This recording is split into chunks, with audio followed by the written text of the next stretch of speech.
viendo aquí es el famoso citoplasma, que es parte de este cuerpo neuronal y que vamos a tener prolongaciones que parten de aquí hacia la periferia de la neurona. Estas prolongaciones que parten de las neuronas les vamos a conocer con el nombre de fibras nerviosas.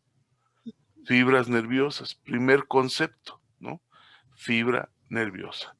Estas fibras nerviosas generalmente les ponemos nosotros nombre.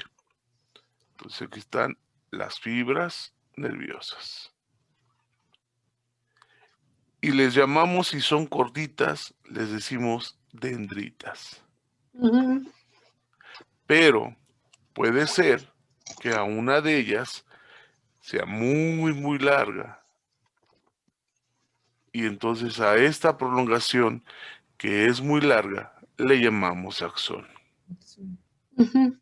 Y entonces ahí tenemos a una neurona que tiene fibras nerviosas, que si son cortas son dendritas, que si son largas son axones. Las neuronas, pues, entonces son tan especializadas que dentro de nuestro cuerpo se les olvida que tienen que reproducirse. No se reproducen. Hay una situación que no sabemos qué pasa, que les impide reproducirse. Una vez que se mueren, ya no la recuperamos. Se perdió esa neurona. A diferencia de otras células que se están totalmente recambiando y formando como las células sanguíneas, ellas no. Ellas las perdemos y ya no hay una vuelta de hoja. Ya no hay otra neurona que la sustituya. Por eso es muy importante identificarlas como una célula sumamente especializada, que tiene como principal función la comunicación. ¿Y cómo le llamamos a la comunicación en medicina? La sinapsis. Y entonces la principal función que tiene la neurona es comunicarse. Y a eso le llamamos sinapsis. ¿Con quién se comunica? Con el medio interno y se comunica con el medio externo. Entonces, ahí vemos que esta célula es capaz de recibir este tipo de información y depende mucho de dónde venga, ¿no? Entonces, este tipo de neuronas, pues vamos a tener que hay neuronas que tienen la función en el proceso de recibir información que viene del exterior hacia el interior del cuerpo. A esta información que llega del exterior al interior del cuerpo, le vamos a llamar que es una información aferente.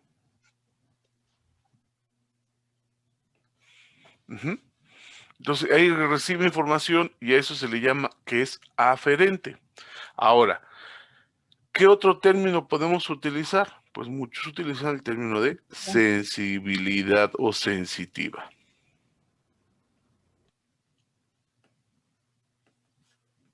Es sensitivo. Cuando la información como respuesta la manda la neurona y ahora viene del interior hacia el exterior de esa neurona, decimos que la información es eferente. Y algunos le llaman motora.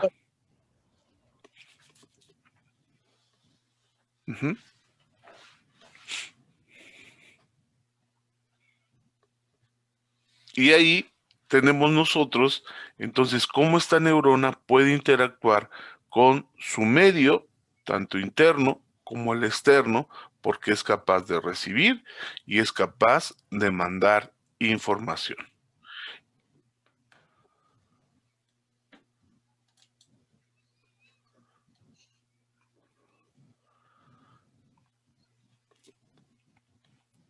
Bienvenida, Diana.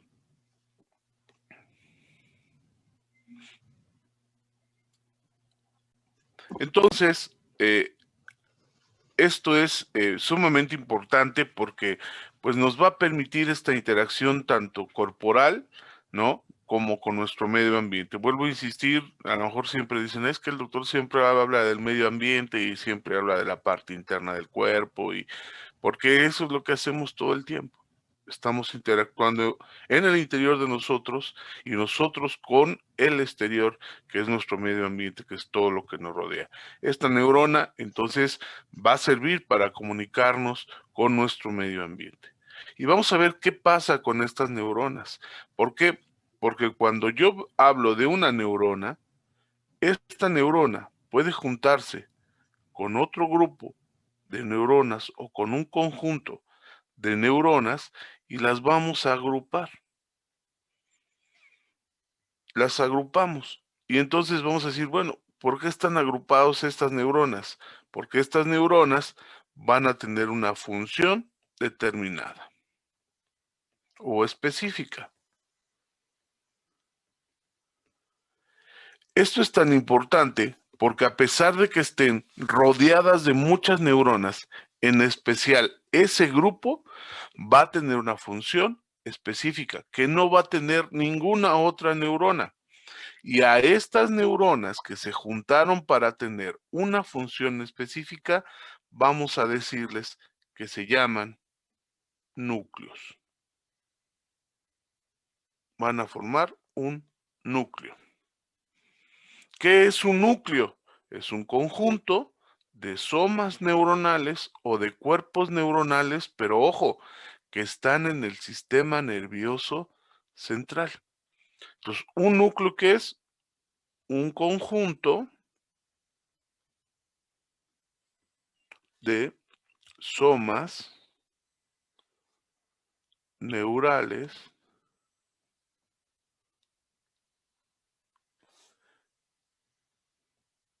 en el sistema nervioso central. ¿Y quién compone el sistema nervioso central?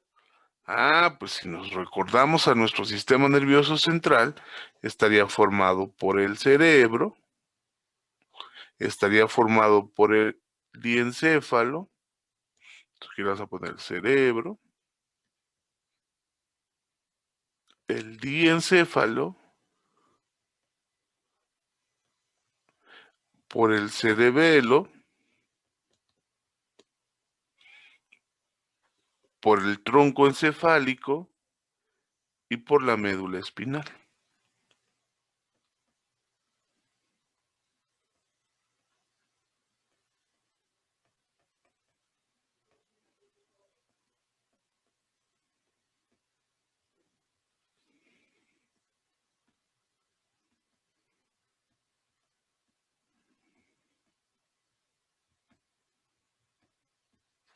Y entonces, dentro del sistema nervioso central, ¿qué es este?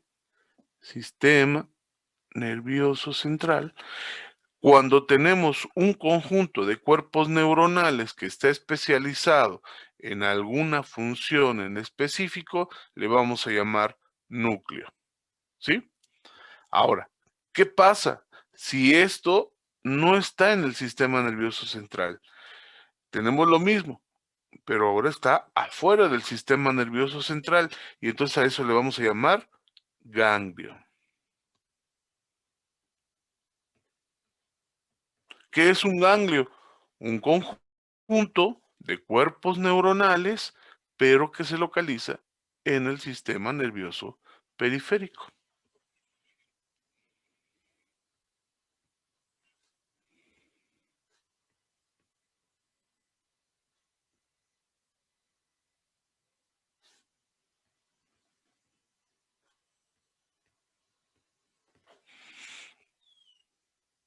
Y ahora la pregunta sería, ¿y cuál es el componente o quién compone al sistema nervioso periférico?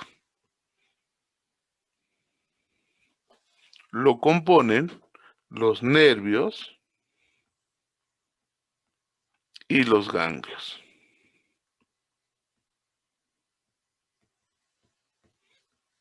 ¿Cuáles son los nervios? Los nervios, pues son los que van a salir del tronco del encéfalo, que ahorita los vamos a ver, no se preocupen, y los que salen de nuestra médula espinal. Y cada uno de estos se caracteriza porque va a tener o va a estar relacionado con ganglios.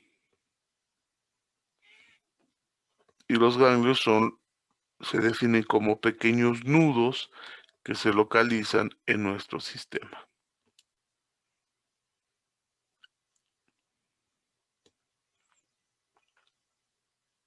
Entonces aquí estamos aprendiendo pues un concepto muy básico, muy fundamental de qué es una neurona. Pues la neurona entonces forma parte de nuestro sistema nervioso, ¿sí? Esta sería una neurona. Forma parte del sistema nervioso, se caracteriza porque tiene un soma o un cuerpo. Sus prolongaciones del cuerpo, que son prolongaciones citoplásmicas, forman las fibras nerviosas, que sería esto, forman fibras nerviosas, y las fibras nerviosas pues pueden ser cortas y llamarlas dendritas, o pueden ser largas y llamarlos axones, ¿sí? Cuando tenemos un conjunto de neuronas que tienen una función especializada, le vamos a llamar núcleo, pero solamente cuando está localizado en el interior de nuestro sistema nervioso central. Llámese cerebro, llámese diencéfalo, llámese velo, llámese tronco encefálico o médula espinal. Porque si está fuera del sistema nervioso central, pues entonces le vamos a llamar ganglio. Ya no se llama núcleo, se llama ganglio. Y entonces va a estar relacionado con los nervios, ¿sí? Que son parte del sistema nervioso periférico, junto con ellos que son los ganglios.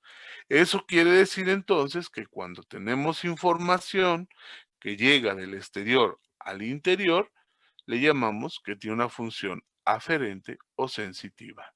Si la información viene del interior hacia el exterior, entonces la información es eferente o motora. ¿Sí? ¿Queda claro? Y ahora sí, vamos a decir, ¿y cómo es un nervio? ¿Por qué tuvimos que empezar a hablar de esto? Pues es muy sencillo. Vamos a dibujar un corte de la médula espinal. Voy a agarrar aquí a la médula espinal. Voy a hacer un cortecito primero para poder entender algo sencillo como un nervio.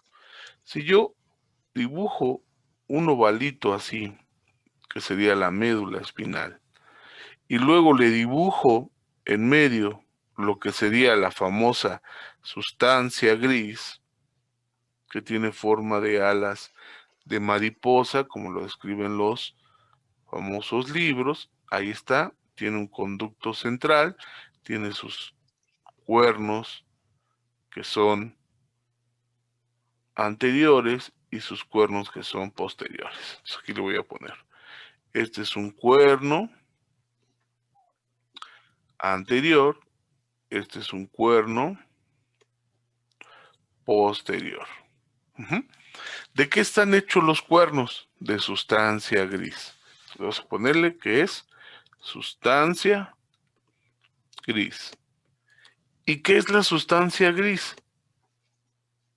¿Qué es la sustancia gris? ¿Quién me dice?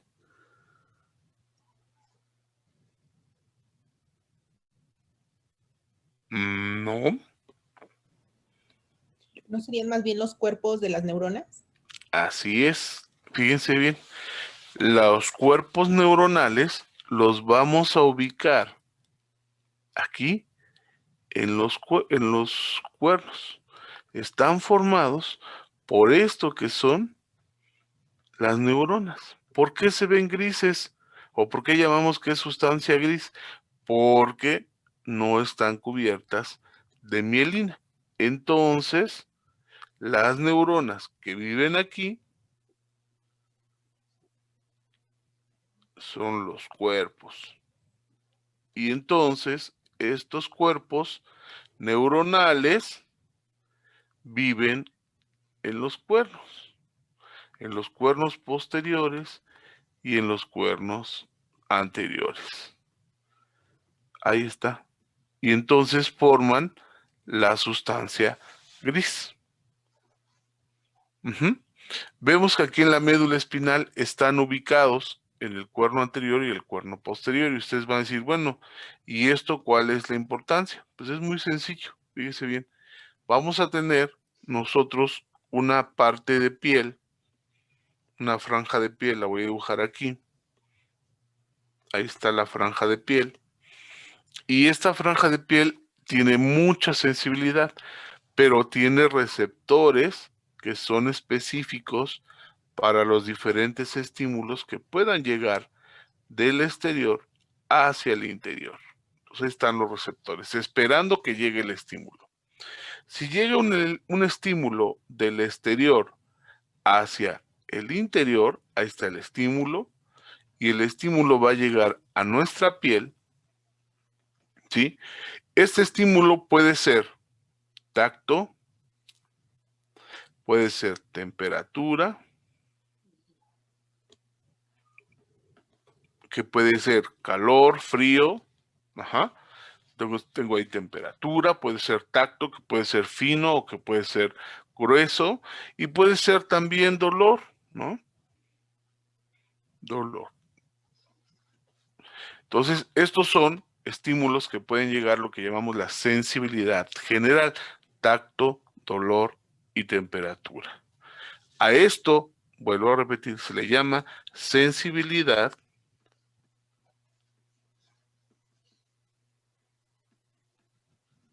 general. Tacto, temperatura y dolor. La sensibilidad general. Tacto, dolor y temperatura. Tacto, dolor y temperatura. Sensibilidad general. Llega la información a la piel y entonces los receptores son específicos para tacto, para temperatura y para dolor. Cuando llega esa información, no se activa ningún otro receptor más que el específico. Más que el específico. Así sea para dolor, si es temperatura, no. A no ser que pase el umbral de temperatura y me esté quemando, entonces ya va a generar dolor, pero ya pasa a otro receptor. Mientras es específico para pura temperatura. Muy bien. Y entonces, ¿hacia dónde se va a dirigir? La información pasa a la piel, la recibe ese receptor y ese receptor ahora la va a interpretar, porque es un estímulo, ¿verdad? Lo va a hacer suyo y lo va a impulsar, es decir, lo va a transmitir hacia el interior de nuestro cuerpo. Y lo hace a través de una fibra nerviosa, que en este caso podría ser un axón.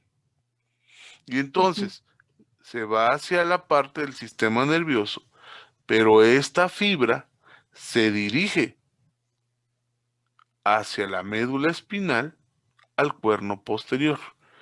¿Cómo le vamos a llamar a esta información que viene del receptor hacia la médula espinal? Sensitiva, ¿no? O aferente. Aferente. Entonces, fibra nerviosa aferente o sensitiva. ¿Por qué? Porque lleva la información del exterior hacia el interior. Y entonces, las neuronas que están en mi cuerno posterior de la médula espinal, ¿qué función tienen esas neuronas? ¿Son qué? No, sensitivas. Son sensitivas porque reciben la información. Ajá. Entonces, estas neuronas de los cuernos posteriores que reciben información, entonces son neuronas sensitivas.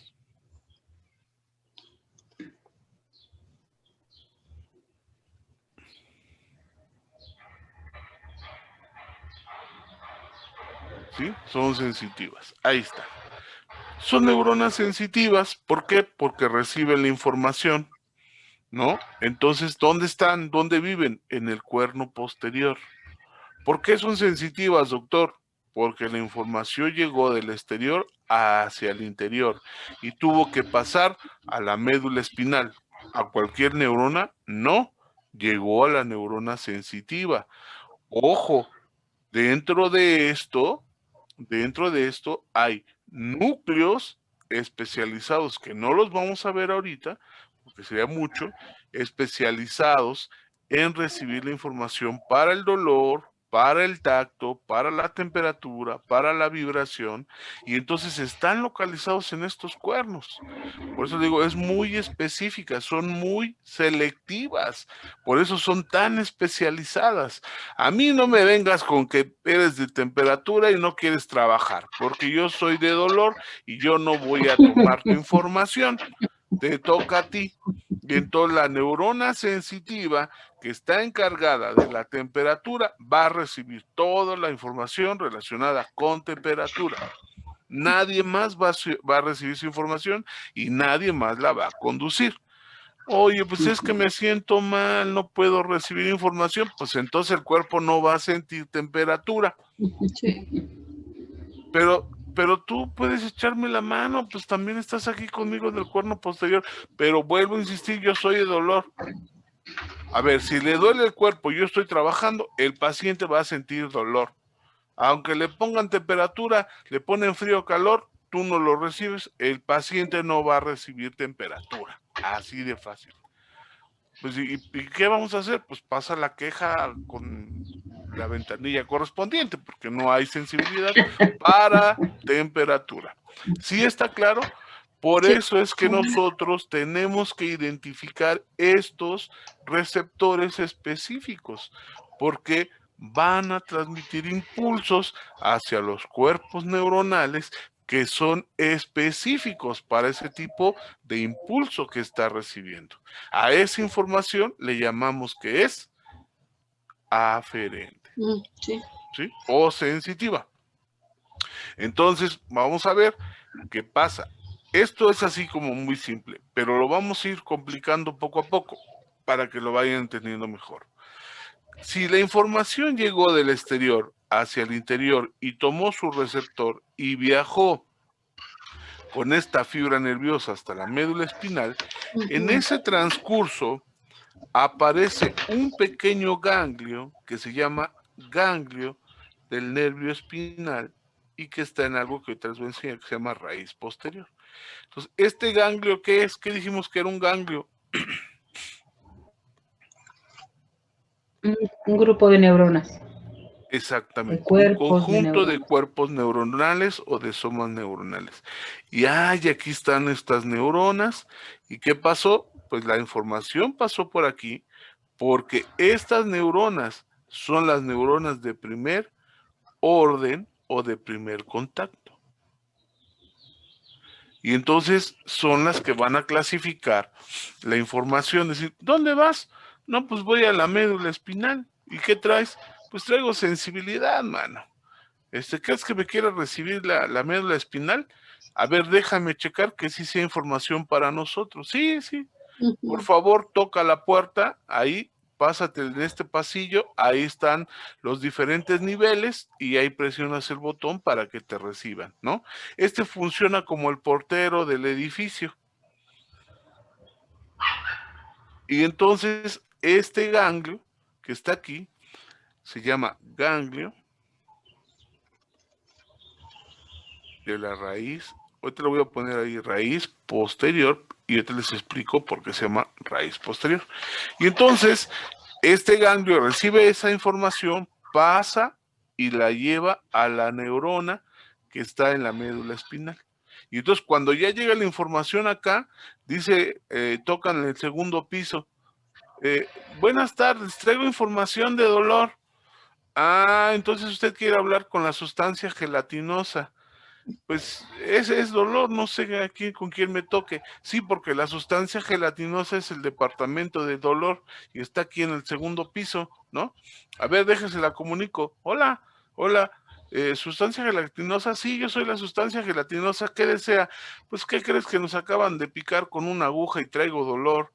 Ah, pásate, yo te recibo. Y entonces pasa la información y va a tener la información contacto con la neurona que se localiza en el cuerno posterior, y entonces ahí tenemos a una neurona de segundo orden. Está dentro de la médula espinal. Y de esta manera se va clasificando esa información que va llegando a nuestro cuerpo. ¿Sí está claro? Y Sí. entonces ahora, ¿qué pasa? Ya tiene la información y dice la sustancia gelatinosa que está aquí en el cuerno. Pues ahora tengo que mandarle esta información al cerebro. Y le dicen, oye, pero ¿no te diste cuenta o no te acuerdas que te dijo que le acababan de picar con una aguja? Ay, sí, cierto, tengo que mandarle información entonces, tengo que mandar esa información de forma inmediata para que dé una respuesta sin que se entere ahorita el cerebro. ¿Por qué? Porque la información tiene que pasar de forma inmediata a las neuronas que están en el cuerno anterior. Y entonces en el cuerno anterior hay neuronas, cuerpos neuronales, que van a recibir esa información. De forma inmediata, cruza la información en el mismo lado donde la recibimos, y ahora la información, la neurona que la recibe en el cuerno anterior dice, ¿qué pasó aquí? A ver, platícame, ¿por qué me despertaste? Nos acaban de picar con una aguja, mano. No manches, ¿quién? Pues quién sabe. Oye, ¿y ya le dices al cerebro? No, pues es que necesitamos que quites, no sé ni dónde vino, pero nos dijeron que fue aquí. Así que actívate ya y da la respuesta. Y entonces dice la neurona que está en el cuerno anterior, sale pues, voy a mandar la orden para que este grupo de músculos se mueva y se quite. Y entonces manda la información del interior hacia el exterior, pero lo hace ahora sobre un músculo. Y entonces esta información viene del interior hacia el exterior. ¿Cómo se llama esta información que vino de la médula espinal hacia el músculo? Eferente o motora. Eferente o motora. Entonces ahora sí tenemos ahí la respuesta eferente.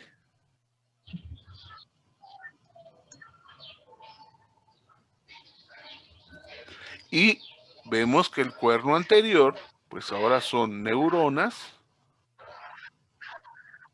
¿De qué función? Motoras. Motoras. Y entonces el músculo estaba ahí bien tranquilo y dice, ¿qué pasó? No, pues nada, que te contraigas. ¿Por qué? Pues contraíte, dice el cuerno anterior, que te contraigas. Sale, pues se contrae y quitan, ¿no? Se quita donde fue el estímulo porque lo picaron con una aguja. Y entonces cuando vemos esto, dicen, oye, tengo una información aferente que llega del exterior al interior y tengo una eferente que viene del interior hacia el exterior, y está formado por fibras nerviosas.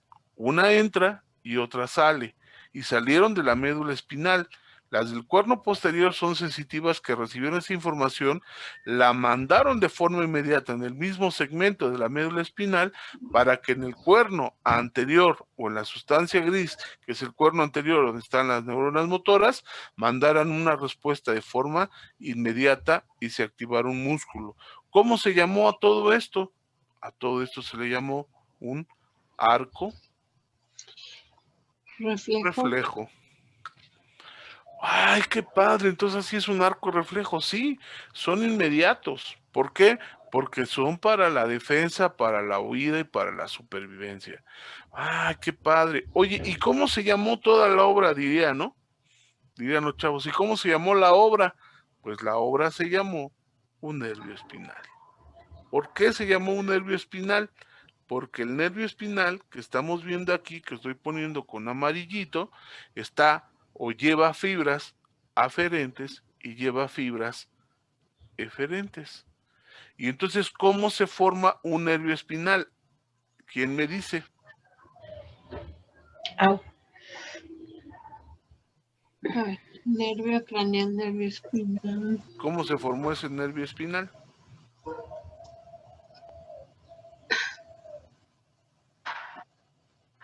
Un grupo espinal, un nervio espinal, es un conjunto de fibras nerviosas. Y generalmente los nervios espinales traen información sensitiva y motora, Motora. o lo que decimos aferente y eferente. Y eso nos dice entonces que un nervio puede ser mixto, porque es tanto sensitivo como motor. Motor.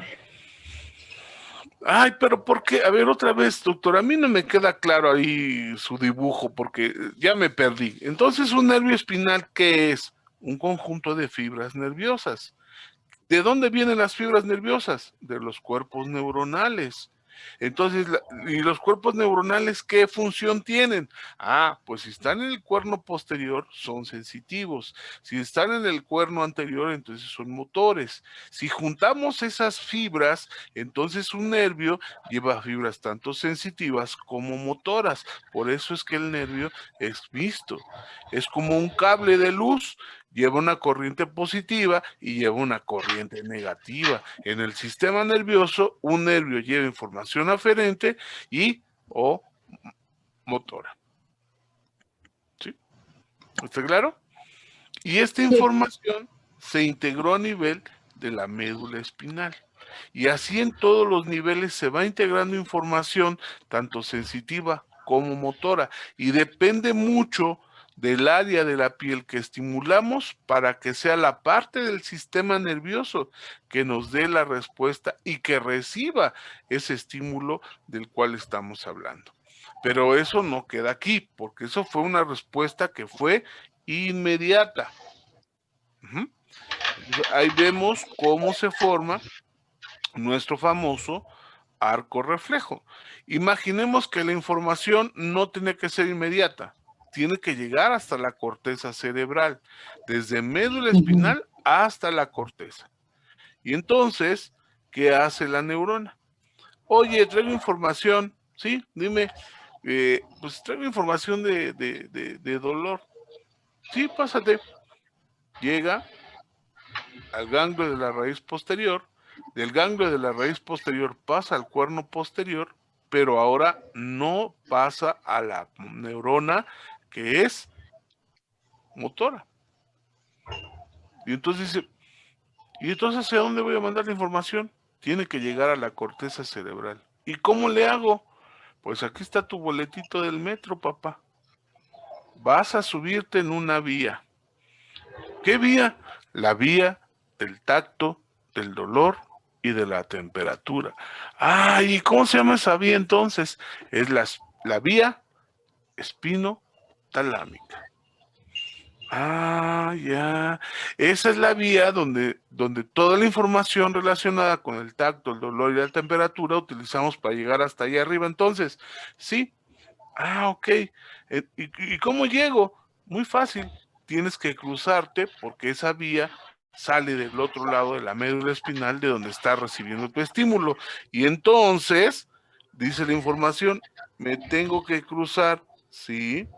Y cuando me cruzo, ¿qué? Pues tienes que buscar la vía que te corresponde y de ahí asciendes hasta el tálamo, que es tu siguiente estación. Te vas directo, no hagas escala. Bueno, y entonces, ¿qué hace la información? La información pasa del núcleo de la sustancia gelatinosa, se cruza y llega a la vía espinotalámica, ¿verdad? La voy a dibujar así, que está en la sustancia blanca, porque esto que está aquí, esto es la sustancia blanca. ¿Por qué se llama sustancia blanca? Porque está formada por las fibras nerviosas que van a subir o que van a bajar de nuestra médula espinal y están aisladas con mielina para hacer más efectiva la conducción de los impulsos. Es decir, las aíslan como si fueran alambres de luz. Y de esa manera el impulso es más efectivo, es más veloz y tiene que llegar directamente a su lugar de destino. Y entonces ahí la información sube como la vía espinotalámica. Vía espino de médula espinal, talámica, porque tiene que llegar al tálamo. Por eso se llama vía espinotalámica. Pero ¿qué notan aquí? Que la información se cruzó para subir al lado contrario. ¿De dónde? De donde recibimos el estímulo. Una vez que llega a la médula espinal, la información se cruza. Y al cruzarse, la información sube por el lado contrario de donde se recibió. Y de ahí se va por toda la vía espinotalámica. Y entonces voy a resumirlo acá abajo. Voy a poner esta vía aquí, ¿no? Voy a hacer nuevamente mi dibujito para volverlo a explicar, no importa, eso tiene que quedar muy claro. Médula espinal, cuerno anterior, cuerno posterior, y aquí esta se conoce como la raíz posterior, esta se conoce como la raíz anterior. ¿Por qué? Porque aquí se van a unir y al unirse forman a un nervio espinal. Y entonces, esta es la raíz anterior, esta es la raíz posterior. ¿Por qué se llama raíz? Porque al unirse forman un nervio y entonces este es el nervio espinal. La raíz posterior, ¿por qué la distingo de la raíz anterior?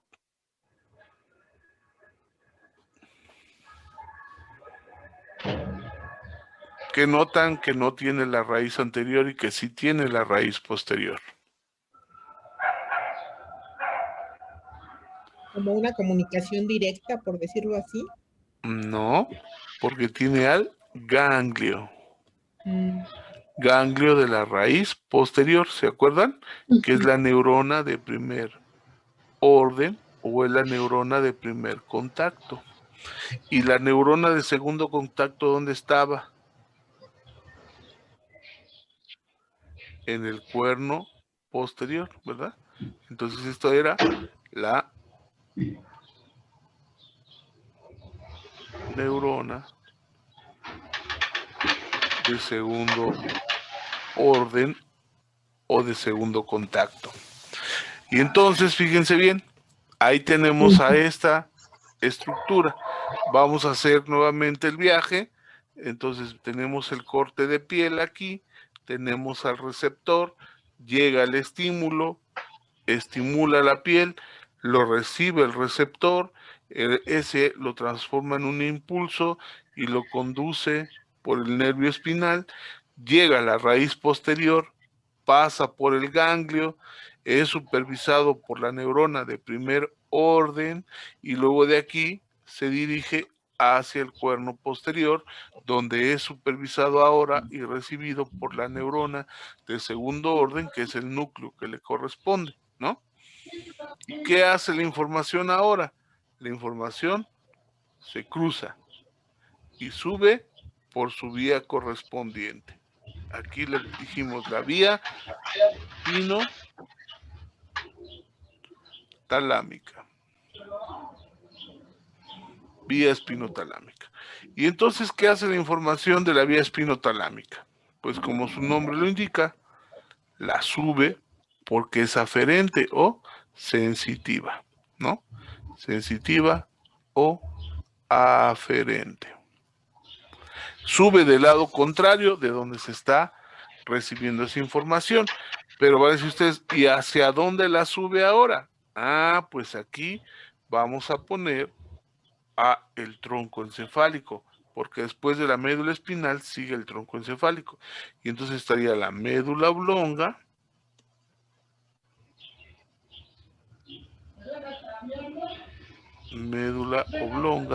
luego vendría el puente,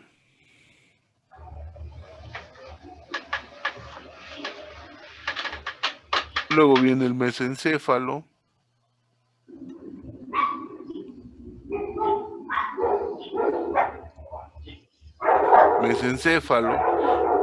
y después viene el tálamo.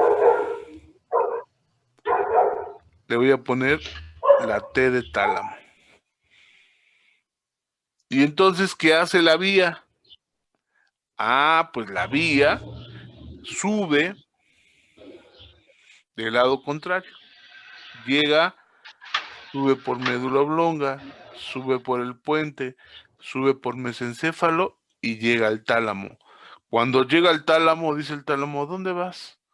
Pues es que me dijeron que tengo que llegar a la corteza. Tú no puedes llegar a la corteza porque yo mando aquí y yo soy el que mando la información. ¿Qué información traes? Pues traigo dolor. Ah, ok, traes dolor. Bueno, déjame aquí la información, yo se la llevo al cerebro. Muy bien, pues gracias, de nada. Aquí, ¿hasta aquí llego? Sí, aquí llego. Bueno, y entonces le deja un núcleo, porque aquí estamos dentro del sistema nervioso, y entonces va a llegar a un núcleo específico del tálamo, donde va a tener la neurona de tercer orden. ¿Cuántas neuronas se utilizaron en esta vía sensitiva? Hasta llegar al tálamo, se utilizaron 3. ¿Cuáles? La que está en la raíz posterior, la que está en la médula espinal, en el cuerno posterior, y la que está en el tálamo. ¿Sí? Una vez que llega al tálamo, aquí del tálamo, que es un gran núcleo, la información se va a dirigir por algo que se llama cápsula interna, y luego de ahí sale de la cápsula interna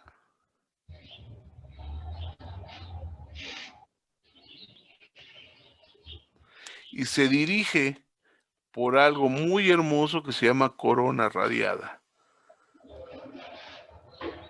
Y entonces, cuando sale por la corona radiada, se va hacia la corteza cerebral. Y en la corteza cerebral vamos a tener que está la sustancia blanca primero, como toda esta de la corona radiada y la cápsula interna, y después todo lo demás es la famosa sustancia gris. Y la sustancia gris de la corteza cerebral, ¿qué es la sustancia gris que dijimos que era? Cuerpos neuronales, somas. Y entonces la información llega a través de las fibras que son la sustancia blanca y le informa a la corteza cerebral. Pues aquí le vamos a poner corteza cerebral. Corteza cerebral. Y entonces dice el magnífico cerebro, dime en qué puedo ayudarte. El cerebro, nos acaban de picar con una aguja y nos causaron dolor y pues yo recibí la información de médula espinal y pues ya pasó por todos y solamente necesitamos que tú la hagas consciente, ¿verdad? Y que mandes la orden para que pues ya sepa el individuo en qué parte le picaron. Ah, muy bien, déjamela aquí en el área sensitiva. Área sensitiva general, que está en el lóbulo parietal. Y entonces Si lo hacemos así, vamos a dibujar una vista lateral en nuestro cerebro. Y entonces así se vería nuestro cerebro. Aquí tenemos el surco central. Este es el lóbulo parietal. Voy a poner nomás la P de parietal. Y aquí atrás está el área somestésica o sensitiva primaria, que es el área 3, 1, 2 del mapa de Brodmann. Creo que ya se fue la vista, ¿verdad? Sí. Algo pasó. Permítame tantito. Vamos a volver a compartir.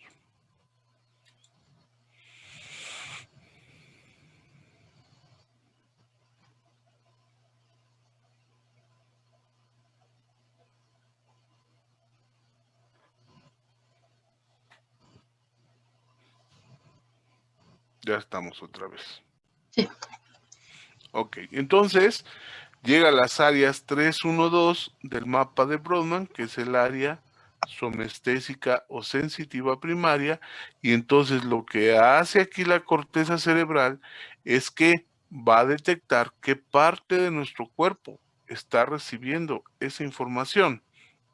Y entonces la analiza y después lo que hace es pasarla al área en el lóbulo frontal, donde está el área 4, que es el área motora. Este es el área sensitiva. Este es el área motora y entonces le pasa la información acá y ahora la información viene de regreso, pero viene de regreso directamente, ahorita lo dibujamos, por esta otra vía que es el área córtico-espinal, porque viene de la corteza hacia la médula espinal. ¿Para qué? Para que dé la respuesta a ese estímulo que ahora ya se integró, pero hasta la corteza cerebral. Y entonces aquí, a nivel de la corteza, la información se hizo consciente. Para que toda información sea consciente, tiene que llegar al tálamo. Si la información no se integra en tálamo, como lo habíamos visto en la clase pasada, la información es inconsciente.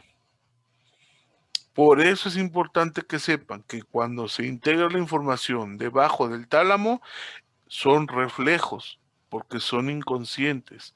Para que la información sea consciente, tiene que llegar al tálamo y se tiene que proyectar hasta la corteza cerebral. Y entonces, si lo esquematizamos, estaba el chamaquito así jugando, ¿no? Y de pronto alguien bien maldoso se acercó con la aguja y le picó la nalga del lado izquierdo. Y entonces lo primero que hizo fue ¡ay! Y se quitó, fue el reflejo. Y después, como se quitó y fue el reflejo, la información subió para hacerse consciente y la maestra le dijo, ¿quién gritó?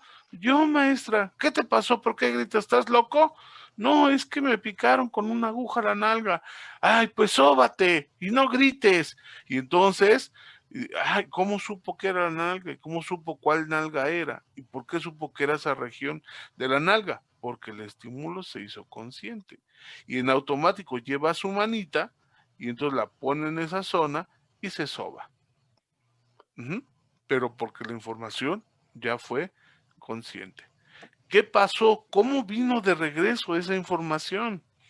¿En qué momento la corteza cerebral la mandó? Bueno, pasó del área sensitiva ahora al área motora. Y vean lo que pasa en el caso del área motora.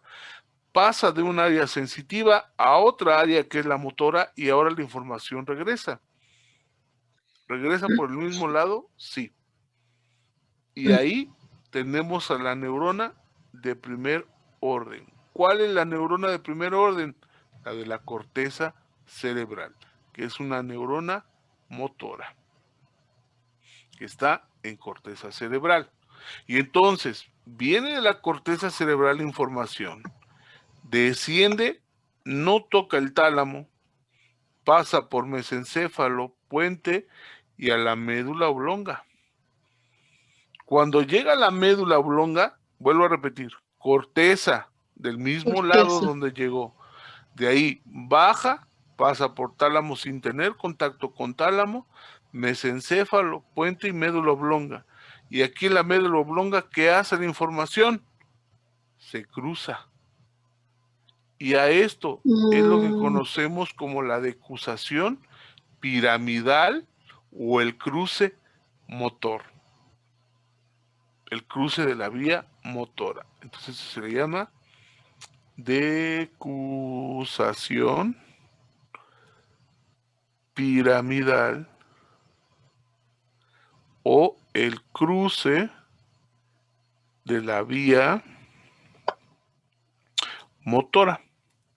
Ay, ¿y por qué se cruza? Pues si esto puede ser muy fácil, ¿no? O sea, ¿por qué se tiene que andar cruzando la información? Nada más le gusta el chisme a esa información también. Pues sí, porque son neuronas y son chismosas y les gusta la comunicación. Y aparte ahora pues viene de regreso el chisme, ¿no? Pero ¿por qué se cruzó? Porque desciende por la vía córtico-espinal, pero ahora por la médula espinal y llega a las neuronas del cuerno anterior. Del cuerno anterior. ¿Pero de qué lado? Del lado donde se había Contrario. estimulado, exactamente, del lado contrario de donde lo recibió la corteza, pero al lado de la médula espinal de donde recibió la información. Y entonces, ¿qué hace? Pues la manda a las neuronas, pero ahora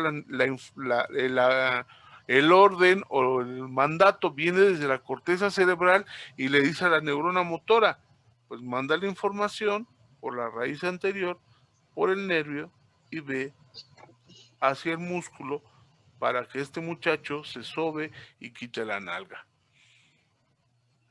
Ay, pero ya me mandó al cerebro, sí, porque la vía fue una vía descendente, porque viene de arriba hacia abajo, y por eso es eferente Diferente.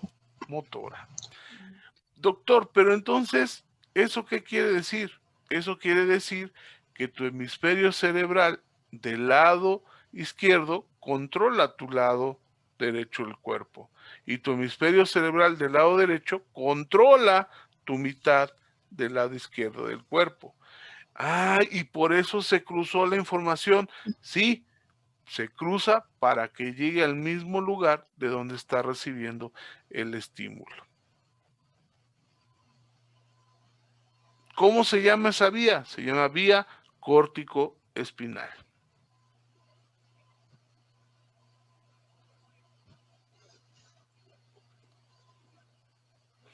¿Y qué pasó a nivel de la médula espinal? Ahí a nivel de la médula espinal, pues va a llegar primero a una neurona que se llama interneurona, que es la neurona de segundo orden. ¿Y a quién le manda la orden? A otra neurona que está en ese mismo cuerno anterior, pero que es especializada. Y ahorita les voy a decir por qué. Y eso se llama neurona de tercer orden.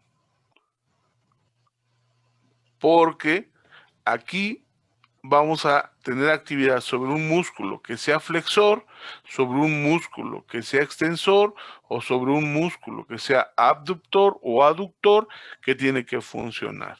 Por eso es que la primera neurona que está aquí en el cuerno es la interneurona y ella recibe la información que se tiene que mover y va a darle la información al tipo de neurona y al músculo que se tiene que mover.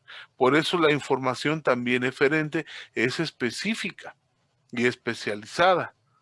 Ajá. Pues ya sea que el músculo se extienda o el músculo se flexione. Y por eso solamente va a activar a ese grupo de músculos, no a cualquier músculo.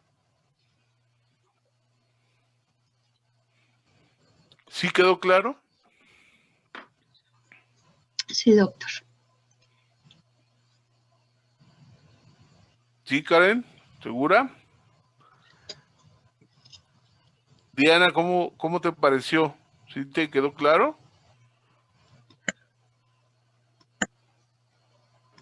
Sí, Angélica. También, pero yo creo que si me hiciera ahorita explicarlo, creo que no podría. No, sí, es muy, muy complejo. En realidad esto es todo un curso de neuro, ¿no? Se llevan las vías ascendentes, vías descendentes, pero es como funciona la información que llega a la corteza cerebral y cómo se forma ese nervio, nada más para poderlo entender. Por eso les decía yo, la clase pasada, que no solamente es ven y inerva esto, ¿no? O sea, ¿qué es la inervación? ¿Cómo sucede? Porque ahorita que hablemos del gusto, es ya ser más fácil entenderle a esta parte, ¿no? Ya tenemos ahorita la idea general de todo el cuerpo, porque si a mí me hacen en el hombro, hola, oye, me pican aquí, en ese momento estoy recibiendo la información y entonces pasa hacia el interior de mi cuerpo esa información aferente. Llega a la médula espinal lo primero que va a hacer es activarse y activa los músculos del cuello para que se mueva el cuello y al mismo tiempo se activan los músculos de mis ojos porque tengo que voltear hacia el lado del estímulo. Y entonces volteo para ver quién me tocó y volteo con los ojos para ver quién me tocó, dónde y quién, ¿sí? Y a veces nos hacen la broma de que nos pican aquí, se esconden y se van del otro lado, ¿no? Hasta nos reímos porque no veo quién me tocó y les causa risa que yo volteé hacia un lado y el que me tocó está del otro, ¿no? Y entonces podemos voltear hacia el otro lado porque estamos diseñados para este tipo de respuestas. Igual, para la parte auditiva puede suceder lo mismo, ¿no? En la parte auditiva, cuando gritan, yo sé que a lo mejor es grosería, pero es válida porque todo el mundo grita, ¿no? Va la gente caminando y de pronto alguien grita, ¡puto! Todo el mundo voltea, ¿no? Sin que le estén hablando a él. Pero ¿por qué voltea? Porque fue un Estímulo, estímulo y lo hizo como un reflejo. reflejo. Voy por la calle caminando, ¿no? Como diría Juan Gabriel, de la mano con mi amor, ¿no? Y de pronto veo pasar por mi campo visual una mujer extremadamente atractiva para la vista. Algo tiene que le llama la atención mi vista. ¿Qué hago? Volteas. Pues volteas, porque pasó por tu campo visual. ¿Qué fue? ¿Reflejo o no? Esa sí Ya está. sabía decir que no. Es un reflejo, volteas. Que te quedes viendo, que lo analices y así, eso ya es diferente. Pero puedes voltear y después regresar tu vista porque pasó por tu campo visual. Lo mismo pasa con las mujeres, ¿no? Vas caminando, pasa un chavo que está sumamente musculoso, bien marcado en su bicicleta, pues volteas, ¿no? Aunque los ojos se vayan hasta atrás y la cabeza siga mirando hacia enfrente, ¿no? Pero volteas porque es un reflejo y es inconsciente. Por eso es que cuando vamos caminando y un pájaro baja mucho y se dirige hacia ti y entra a tu campo visual, lo primero que haces es quitarte, porque viene con mucha velocidad y el reflejo hace que veas y que te quites, porque si no, chocas, aunque pase 2 metros arriba de ti, como pasa por tu campo visual, te quitas. Eso es un reflejo. Eso hace nuestro sistema nervioso. ¿Sí? Sí. Perfecto. Entonces, ahí tenemos esta función que hace el nervio espinal. Ahora vamos a ver qué pasa con los nervios, pero ahora del cráneo. Entonces, vamos a dejar por la paz a estos y vamos a enfocarnos acá en el sistema nervioso central. Y aquí tenemos nosotros, voy a tomar en esprofeso esto que es el tronco encefálico, lo voy a dibujar acá otra vez, ustedes ya lo conocen, ¿no? Ya lo vimos. El tronco encefálico está formado por 3 estructuras. De superior a inferior tienen al mesencéfalo, que sería esta, mesencéfalo, mesencéfalo. Tiene al puente o la protuberancia puente. Y lo que ustedes conocían antes como el bulbo raquídeo, que ahora se llama médula oblongada. Ahí está. Y entonces se llama médula oblongada. ¿Por qué se llama médula oblongada? Porque es una continuación dilatada de la médula espinal. Y como ya no se le llama raquis, por eso ya no se llama bulbo raquídeo, y aparte pues ya no existen los bulbos, ¿no? ¿Se acuerdan de esas teles tan enormes que se esperaba uno para que prendiera, ¿no? Que arrancara el bulbo. Pues bueno, aquí vamos a tener nosotros a los nervios espinales. Como ustedes saben, la primera regla que tenemos para los nervios craneales, es que los vamos siempre a mencionar y a enumerar con los números romanos del primero al 12º. Entonces ahí sería el primero, segundo, tercero, cuarto, quinto, sexto, séptimo, octavo, al noveno, décimo, 11º y al 12º, ¿sí? Y entonces, estos nervios, salvo el primero y el segundo, son los únicos que no van a estar relacionados con el tronco del encéfalo. Se consideran evaginaciones o que salen del cerebro. El primero es el olfatorio, el segundo es el óptico, el tercero es el oculomotor, el cuarto es el troclear, el quinto es el trigémino, el sexto es el abducens, el séptimo es el facial, el octavo es el vestíbulo coclear, el noveno es el glosofaringio,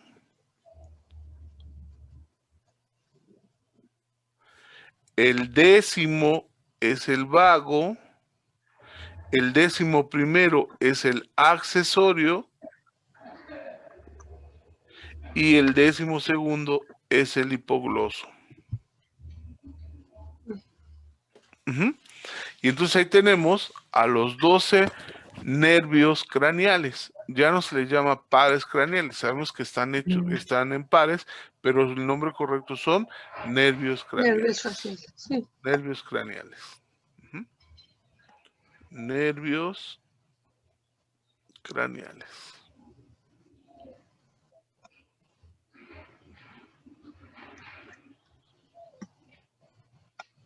Nervios craneales. Ahí está. Entonces, como les dije yo, el primero y el segundo son evaginaciones o proyecciones del cerebro, mientras que a partir del tercero al 12º van a tener su emergencia en el tronco del encéfalo. Entonces, estos tres componentes que pusimos aquí, mesencéfalo, puente y la médula oblonga, los tres forman al tronco encefálico. Tronco encefálico. Tronco encefálico. ¿Sale? Ojo, siempre hemos oído o nos han mencionado que los nervios craneales tienen algo que se llama origen y emergencia. Antes decían, ¿cuál es el origen real y cuál es el origen aparente? Eso tampoco ya no se usa. Actualmente ya no tenemos esos términos en uso para los nervios craneales. ¿Qué es lo correcto? Hablar del origen y emergencia.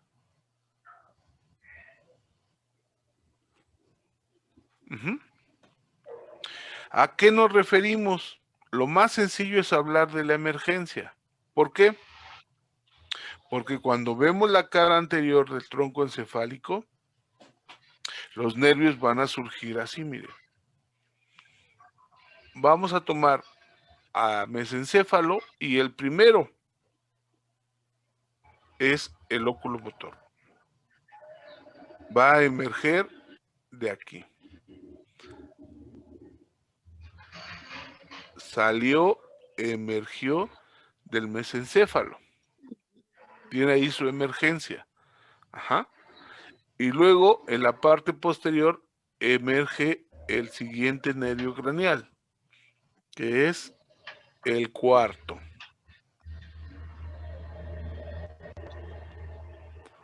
¿Sí? A los lados del puente, aquí emerge el quinto. Aquí está emergiendo el quinto.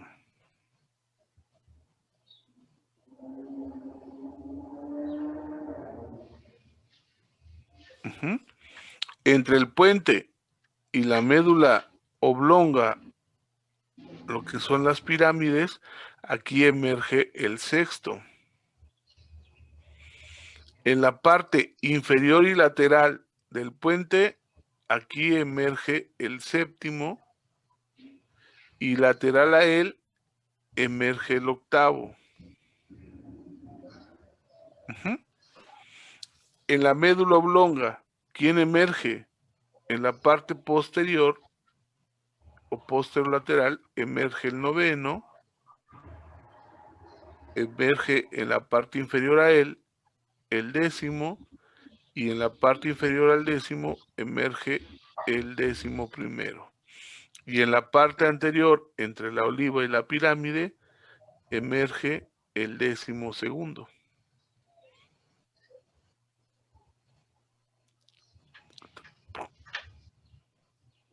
Ahí está. Uh-huh.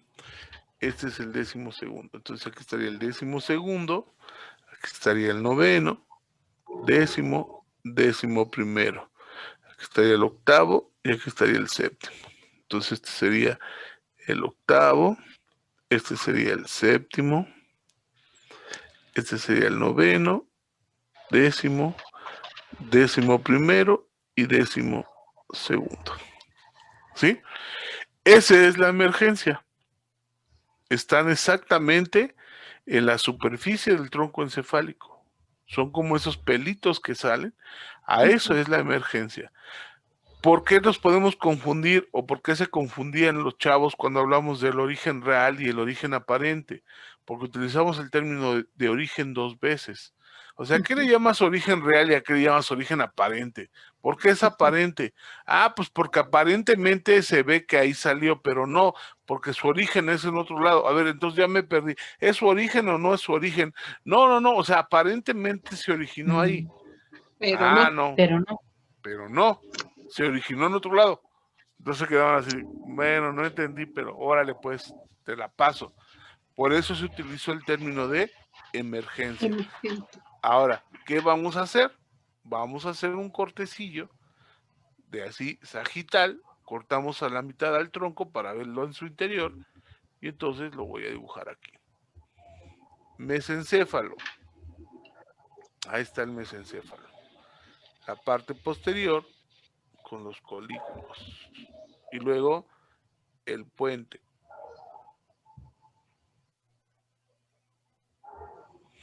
Y luego la médula oblonga.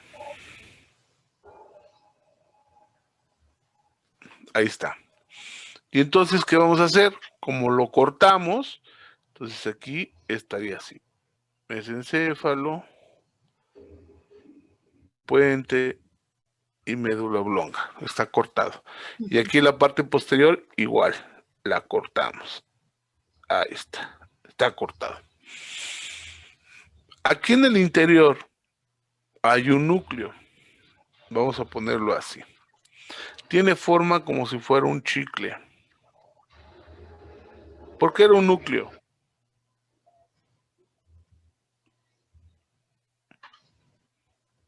¿Qué era un núcleo? ¿Se acuerdan? Un conjunto de cuerpos neuronales. Neuronales. Ahí está el conjunto de cuerpos neuronales, está dentro de la médula oblonga. Ajá. Este núcleo se llama núcleo del hipogloso.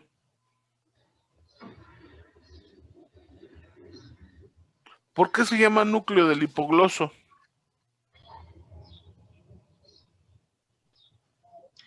Porque de ahí se origina el hipogloso, el nervio. Exactamente, porque los cuerpos neuronales que están aquí adentro de esto, que forman el núcleo, que se acuerdan que les dije que tenía una función profesor, en específico, sus fibras se van a dirigir, se van a juntar todas para formar al El nervio Al- hipogloso.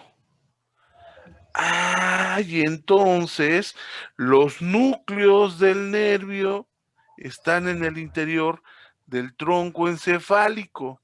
Lo que estamos viendo aquí es que él sale por esta parte entre la pirámide y la oliva, sale de aquí el nervio.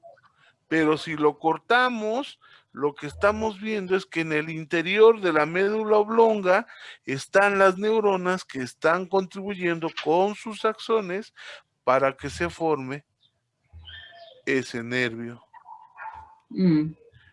A esto es lo que le llamamos origen. El origen. Y a esto es lo que le llamamos emergencia. Porque está emergiendo por la médula oblonga, se está originando del núcleo. ¿De qué núcleo? Del núcleo del hipogloso. ¿Dónde está el núcleo del hipogloso? Pues está a nivel de la médula oblonga.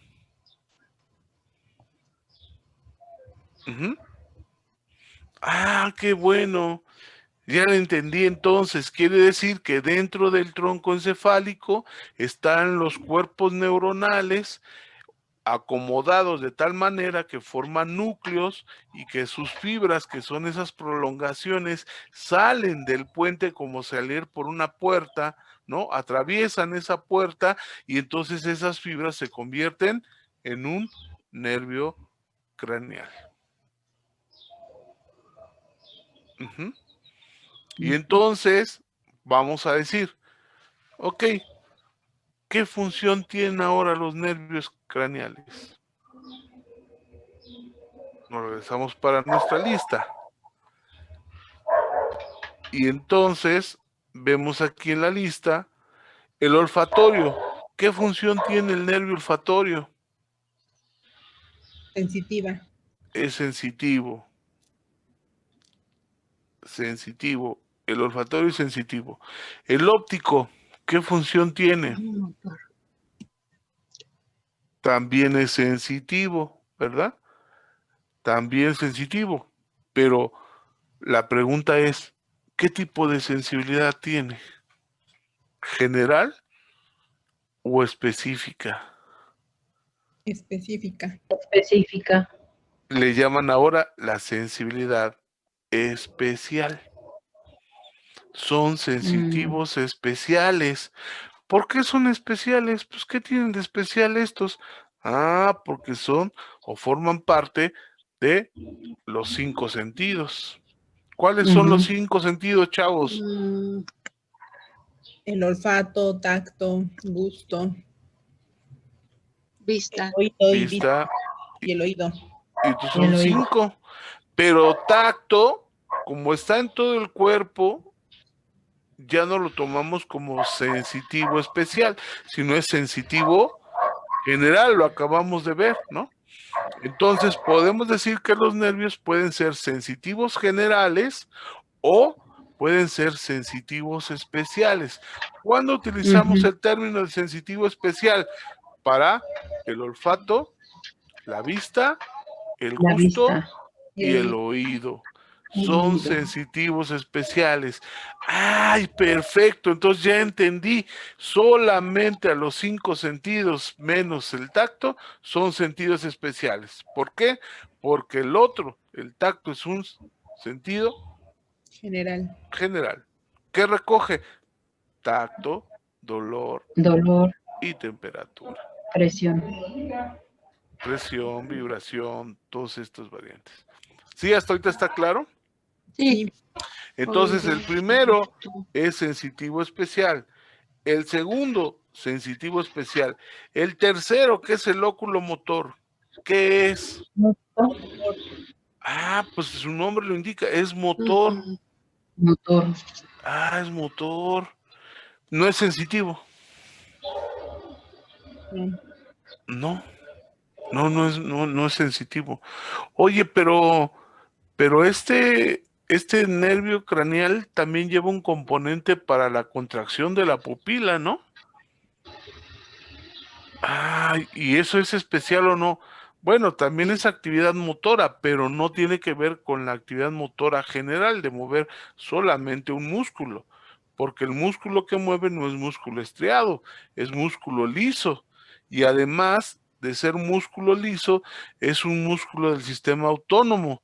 ¿Y cómo se divide el sistema autónomo? El sistema nervioso se va a dividir, como lo vimos ahorita al principio, en central y en periférico, por su localización.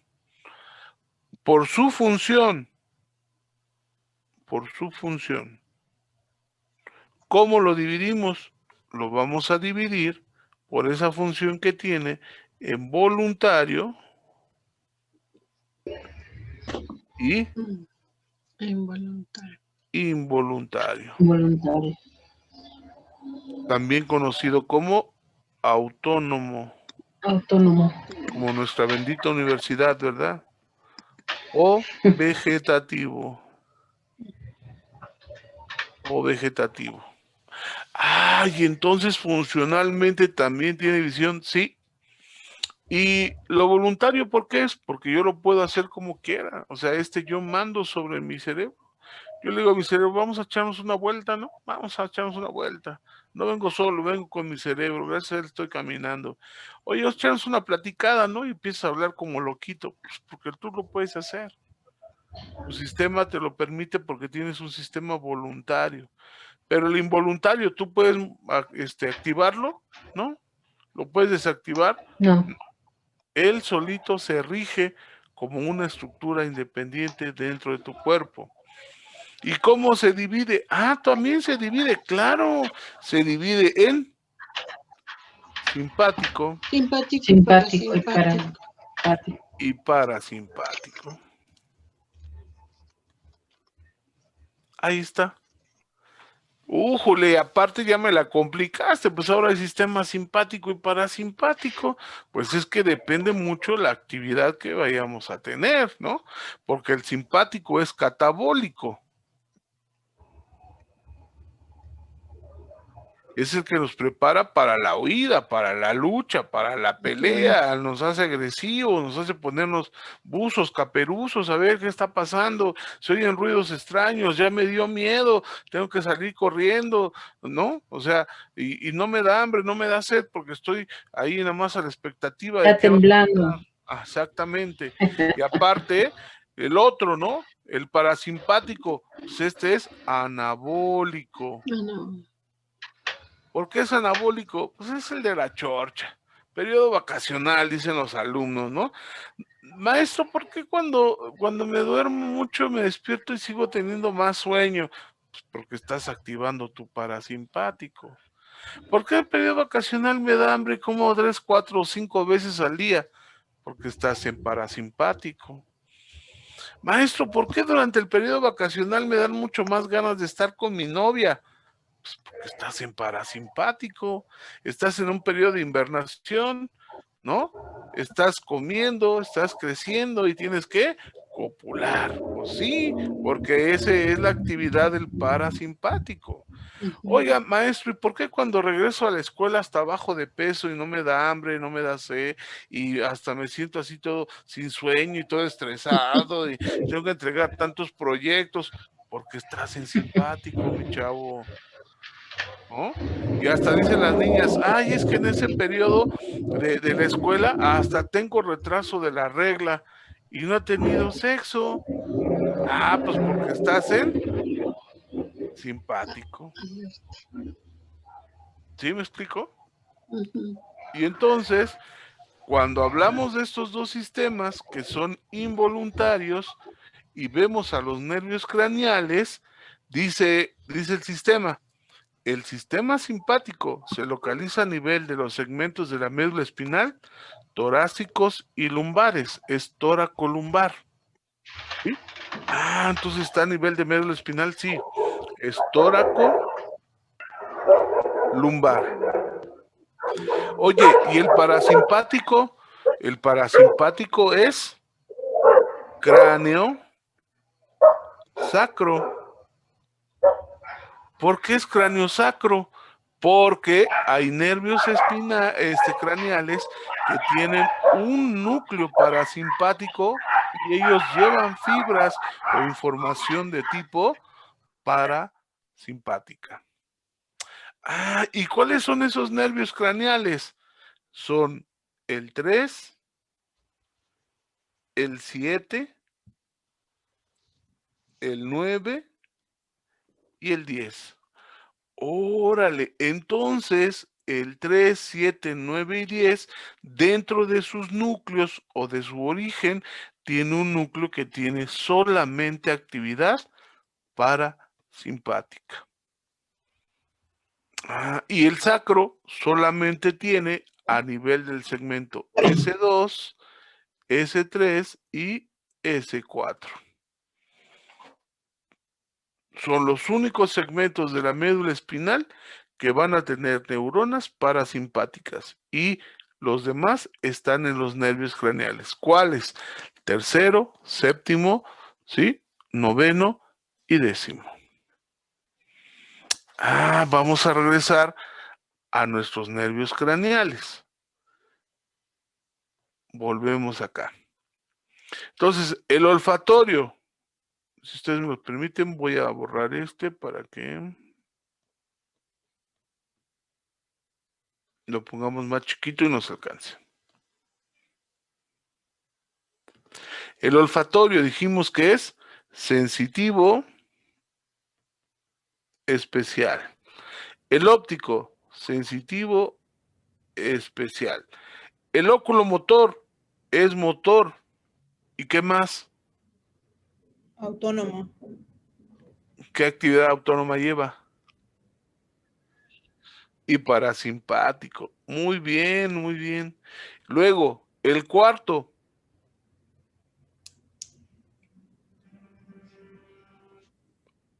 Es motor, porque solamente mueve a un músculo externo del ojo. El quinto. Mixto, ¿Por qué? porque es motor y sensitivo. Exactamente, es motor y es sensitivo. El sexto es motor, solo motor.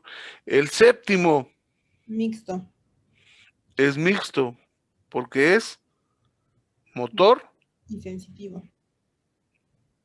sensitivo, especial, y aparte que es parasimpático. Ay, vean, tiene 3 componentes muy importantes. Y aparte también es sensitivo general.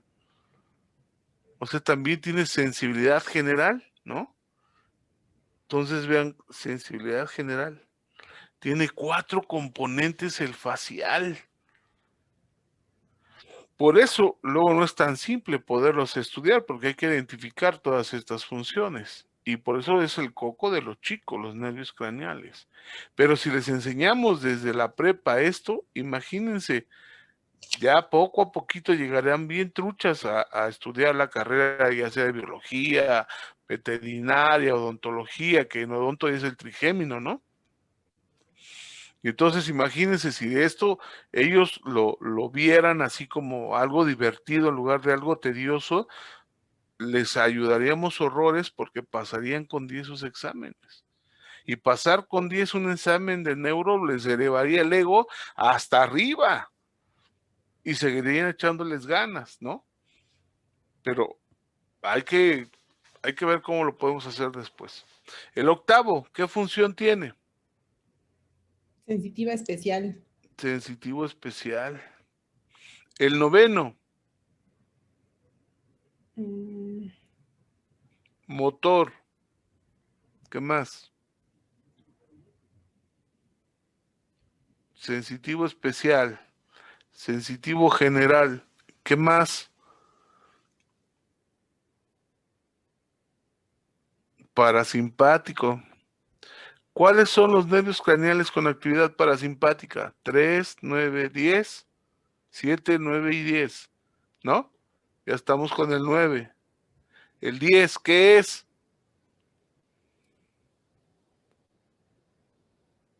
El vago.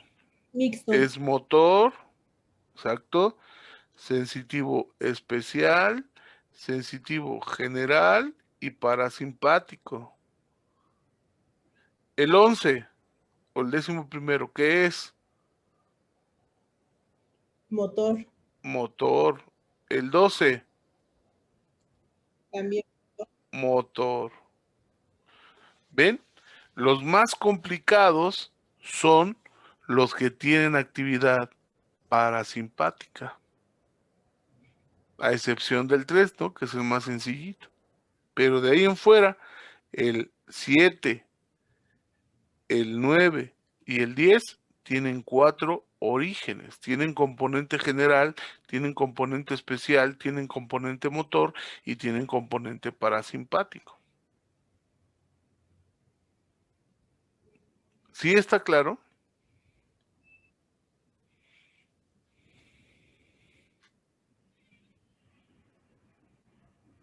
Y entonces por eso tenemos que ver cómo funcionan estos nervios para las actividades que queremos relacionar con el gusto, con el olfato, con la masticación, con la deglución, porque ahí va a funcionar cada uno de sus componentes, cada uno de sus núcleos va a contribuir para que funcione adecuadamente ese nervio craneal.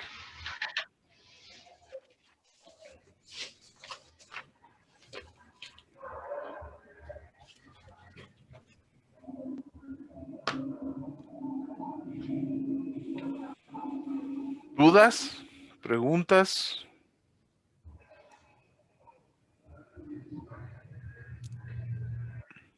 ¿No? ¿Te acordaste de tus clases, Karen?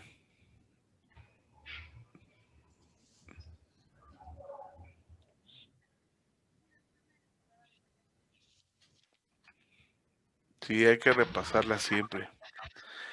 Diría mi maestro, la anatomía se estudia 10,000 veces para olvidarla 100,000.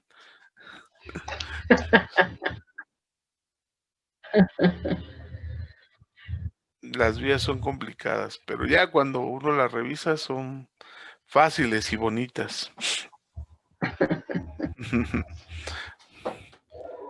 Yo siempre les digo a mis alumnos que estudiar sistema nervioso y sobre todo las vías y los nervios craneales son como tratar de conquistar a una mujer. ¿Por qué? Porque siempre hay que buscar la manera más fácil de saberle llegar. Y para eso hay que investigar primero qué le gusta, qué no le gusta, ¿no? Qué es lo que más le agrada, qué es lo que más le desagrada. Y así le puedes llegar, igual al sistema nervioso. Dale una leída para ver qué se te dificultó y anótalo, ¿no? Para ver qué te gustó y anota también qué te gustó de esa parte para que no la pierdas de vista, ¿no? Si no, si piensas que vas a llegar y va a ser tan fácil, no vas a obtener nada. Porque una vez que lo conoces, te enamoras. Y para que lo dejes, está difícil. Pero bueno, sí, ¿cómo no? No sé si tengan alguna pregunta, alguna duda para pasar ya a nuestro tema. Esto fue la introducción, era lo que quería que supiera, que quería darles. antes de continuar, porque sí tienen mucha razón. Esto, si no lo sabemos, pues es como hablarle al viento de algo, ¿no? Entonces se olvida y se deja.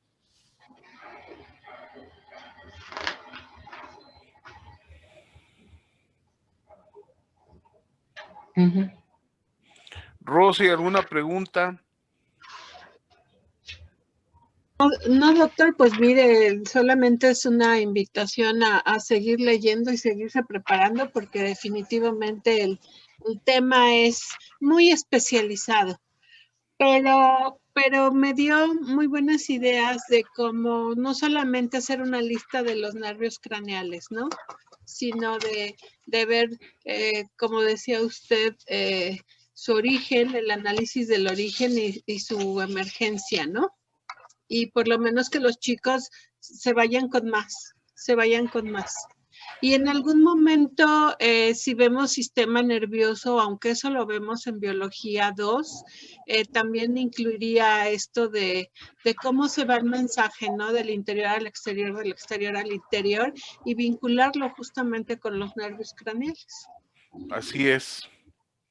Sí, porque al final vuelven a ser reflejos y Sí. estos están a nivel del cráneo y los demás están a nivel espinal.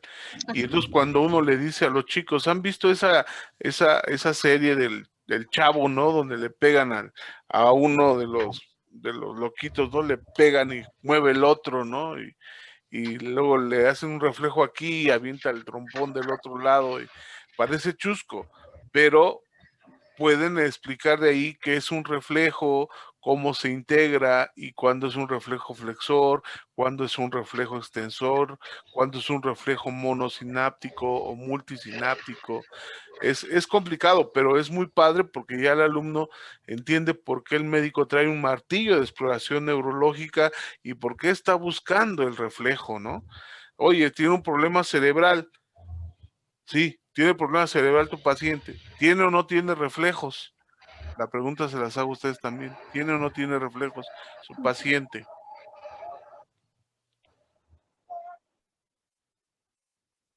De la corteza cerebral. Tú dices que no. A ver, ¿quién más? ¿Qué dicen ustedes? A ver, por lo que vimos, piénsele, díganme una respuesta. Pues yo lo que pensaría a lo mejor dependiendo qué área es la que esté dañada, se me ocurre. Ok. ¿Tú, Diana, qué dices? Pues que sí, porque se llega, tarde o temprano la señal llega a la corteza, y entonces la corteza es la que hace el raciocinio, ¿no? ¿Qué pasó? Ok. Sí, yo opino lo mismo, porque usted nos dijo que el arco reflejo es una reacción inmediata, involuntaria, y bueno, independientemente que sea de huida, defensa, puede ser de dolor. Y si nuestro paciente no siente dolor, bueno, a lo mejor lo pensaría, pero es una respuesta involuntaria e inmediata. Entonces yo creo que sí tiene. habría. Ok, ahí va. Tenemos un paciente que tiene una lesión a nivel de corteza cerebral. Y nuestro paciente está inconsciente. Y entonces dice el médico, vamos a ver cómo están sus reflejos. Y entonces el paciente está acostado. Buscamos reflejos. La pregunta es, ¿hay o no hay reflejos? Sí hay reflejos. Sí. Sí hay reflejos. ¿Por qué? Porque no tiene nada que ver con los reflejos el cerebro. Recuerden que los reflejos no llegan hasta la corteza cerebral. Los reflejos se integran del tálamo hacia abajo. Entonces, la vía va a darme la respuesta a nivel de los segmentos de la médula. Y se acuerdan que dibujamos la corteza cerebral así, que era la motora, y de ahí descendía la fibra y se cruzaba y bajaba al cuerno anterior y tenía contacto con otras dos neuronas para después dar la respuesta, que esta es la neurona de primer orden, la de segundo y la de tercer orden. Cuando nosotros exploramos los reflejos, esto es lo que estamos haciendo, es integración clínica. Cuando nosotros integramos los reflejos en los pacientes y está inconsciente y estamos pensando que tiene una hemorragia cerebral, pues el que toma la batuta es la neurona de segundo orden, porque a pesar de que ella recibe órdenes de la neurona de primer orden, la neurona no está funcionando porque tiene un daño de la corteza, pero la de segundo orden sí. Entonces ella toma la respuesta para que haya un reflejo, y entonces los reflejos están presentes, sí, pero ¿qué característica tienen? Que están aumentados.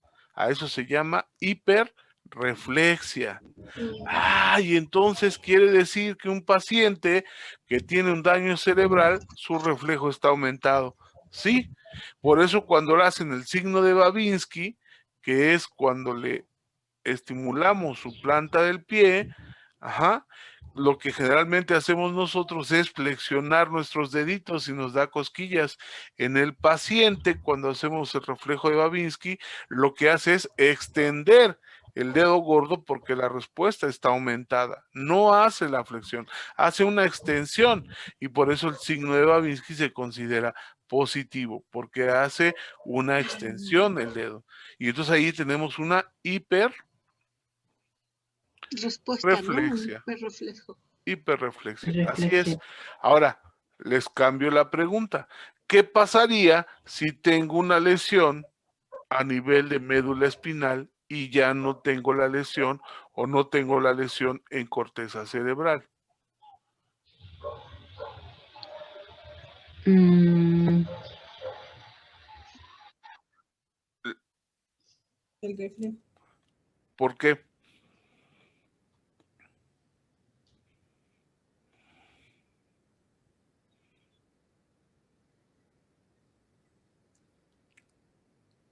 Y entonces aquí ya no tendríamos reflejo, porque la neurona de segundo y la de tercer orden, a pesar de que llega el estímulo al cuerno posterior, llega la eferencia al cuerno posterior, llega, se estimula, llega aquí y dice, ¿qué pasó? No, pues no hay quien te reciba. ¿Por qué? Está dañada la médula. Están en paro, cerraron la reja. No manches, ¿y qué hago con toda esta información? Pues ni modo, mano. Entonces aquí no hay reflejo. No hay reflejo. ¿Cómo se le llama eso? Areflexia. El paciente no tiene reflejo. ¿Dónde está la lesión?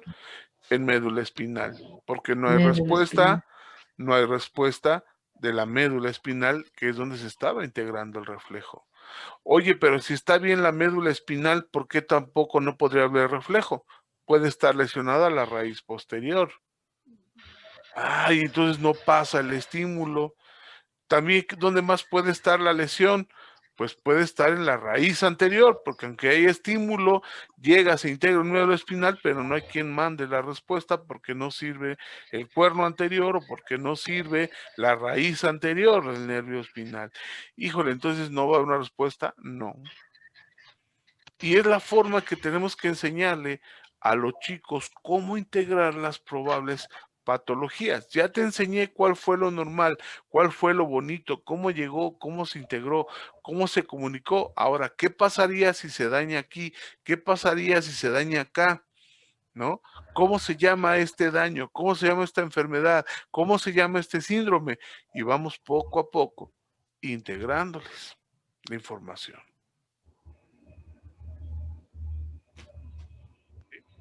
Ajá.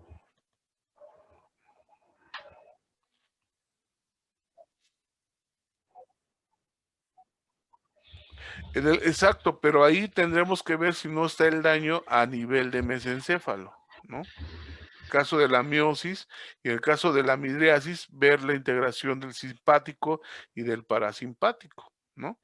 Porque ahí pues ya tendrías que valorar si el daño está a nivel mesencefálico. Entonces, cuando hay un daño a nivel de mesencéfalo, por más que quieras integrar la vía, no vas a poder. Porque para poder tener, tienes que usar la luz. Entra la luz, ¿y qué hace? Tu mismo ojo regula la entrada de la luz, y entonces te va a dar una miosis, se cierra, y la luz viaja por la vía visual, llega a nivel de mesencéfalo y ahí se activa el núcleo parasimpático del tercer par craneal, que es el que antes llamamos de Edigen-Westphal, y manda la respuesta y va directamente sobre el esfínter de la pupila. ¿Para qué? Para que el esfínter se cierre. Y en ese momento tienes el reflejo pupilar. ¿Qué pasa cuando hay un daño a nivel de mesencéfalo y que está involucrando a esta actividad parasimpática? Pasas la luz, pero no tiene respuesta. Igual lo mismo, tienes que ver que no esté dañado ahí el ganglio ciliar, que no esté dañado el músculo esfínter de la pupila, ¿no? Tienes que valorar también todo ese tipo de situaciones. Hay exploración de la vía y es reflejo, porque no llega como tal a tálamo, ¿no? La que llega a tálamo es la vía visual, porque ya llega al cuerpo, al núcleo geniculado lateral del tálamo y de ahí se proyecta la corteza cerebral al área 17-18 del mapa de Brodmann, y eso ya es consciente. Las fibras que no llegan al tálamo, sino que se van directamente al mesencéfalo, ¿sí? Por eso hacen el reflejo de la vía parasimpática para la miosis. Y de nada.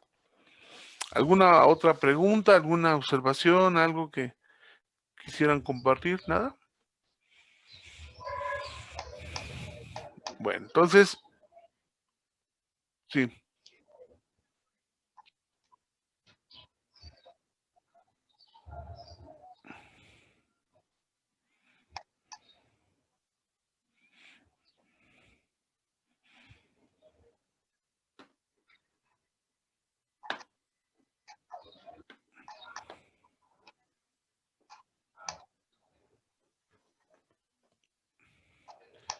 Y puedes tener varios niveles con la escala de Coma de Glasgow para hablar a nivel anatómico, para hablar a nivel de fisiología y para hablar ya a nivel de manejo, ¿no? De acuerdo a los resultados que tienes en la escala de Coma de Glasgow. Entonces sí, puedes utilizarlo para varios niveles de enseñanza. Uno que sería el de identificación, en el caso de la anatomía, ¿no? Que te identifique de los puntos que vas obteniendo, de los parámetros que valoras, cuáles son los nervios craneales que están asociados con cada parámetro, si es que los tienen. Y luego, si vas a integrar reflejos, cuáles serían los reflejos y que te hablaran o que te hicieran un esquema de cómo es el reflejo. Y ya después que te integren cuáles son, por ejemplo, en fisio o farma, que te integren de acuerdo a las respuestas que vas teniendo, que no tengas, cuáles son los neurotransmisores involucrados para la respuesta, ¿no? En la escala de Coma de Glasgow, cuando usted valora un paciente así, ¿cuál es el neurotransmisor involucrado en este punto, ¿no? Y después, si tienes una escala de Coma de Glasgow menor a 8, ¿cuál es el manejo? ¿No? No, pues es intubación de tu paciente. ¿Cuál es el mecanismo indicado para realizar la intubación de este paciente en la escala de Coma de Glasgow? Y ya te vas a la parte aplicativa, ¿no? Y procedimental. Doctor, una pregunta. Sí. La otra vez me vi un video y me di cuenta que este reflejo también se lo hacen a los pacientes diabéticos. ¿Cuál? Este reflejo de Babinski. Ajá. Entonces ahí el daño, digamos que está más a nivel local de los nervios y las... No, en los pacientes que son diabéticos, tú exploras prácticamente la función del nervio y la alteración, porque con el azúcar hay una lesión de la membrana nerviosa y entonces dejan de sentir. Y entonces se llama neuropatía diabética. Y en el caso de la neuropatía diabética, empieza a haber alteraciones y empieza a haber una disminución en los reflejos, porque no lo sienten. Y por eso se pueden cortar y por eso se pueden infectar y no sentir, ¿no? De hecho, hay casos en que los pacientes ponen agua a hervir y se meten en una tina de esas de fierro ¿no? Para bañarse de asiento y no se acuerdan que le echaron pura agua caliente y no tienen agua fría, entonces al meter el pie se queman y hasta cuando ven que se empieza a poner rojo, dicen, ay, creo que me quemé. ¿Por qué no sintió que se quemó? ¿Tiene un problema sensitivo? Pues sí. ¿Qué le generó el problema sensitivo? Puede ser una neuropatía diabética, puede ser una neuropatía degenerativa por una desmielinización, una esclerosis múltiple, puede ser también un daño a nivel de columna vertebral, que tenga una hernia de disco que comprime y le dio primero un dolor y después dejó de sentir porque ya se comprimió totalmente el nervio. O sea, puedes tener muchos casos. Entonces, por eso a los pacientes diabéticos, cuando haces las pruebas, las neurológicas son valorar la sensibilidad y una de ellas es con los reflejos, ¿no? Y los más usados es el reflejo de Babinski. Pero a veces los mismos pacientes te dicen, ay, es que como que no siento, como si tuviera un calcetín, siento como esa zona hinchadita. Y ya te dicen, ah, pues es el signo del calcetín. Te habla de una neuropatía diabética. Ok, gracias, doctor. Sí, ¿no? ¿De qué? Entonces, pues vean cómo empiezan a surgir las preguntas, las dudas, por esta situación tan simple de ver cómo funcionan nuestros nervios, nuestras famosas cables eléctricos, dirían por ahí, ¿no? Nuestro cableado, ¿no? Y vamos a ver entonces ahora esta parte de nuestro curso. Ya estuvo bueno de tanta introducción, dirían ustedes, vamos a lo que nos truje. Y es de comer y hablar es de mala educación, catadores y degustadores, ¿no? Catadores y degustadores. ¿A qué entendemos por esto de catadores y degustadores?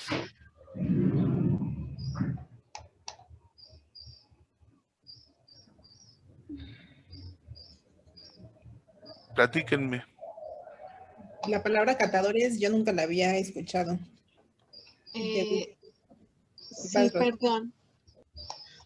Sí, Angie, perdón. Catadores tiene que ver con aquellos que prueban, por ejemplo, un catador de vinos que se lleva el vino a la boca, lo saborea y lo escupe, no se lo toma, ¿no? En el sentido de que pues aquí despertamos ese sentido del gusto a través de las papilas gustativas, ¿no? Y todos los mensajes que nos llega al cerebro. Así es. ¿Qué más? ¿Qué más? ¿Qué más? A ver, platíquenme, ¿qué más saben de ese tema? ¿Cómo lo vamos a integrar nosotros? Porque ya con esto que platicamos, vamos a hablar de la anatomía cavidad oral.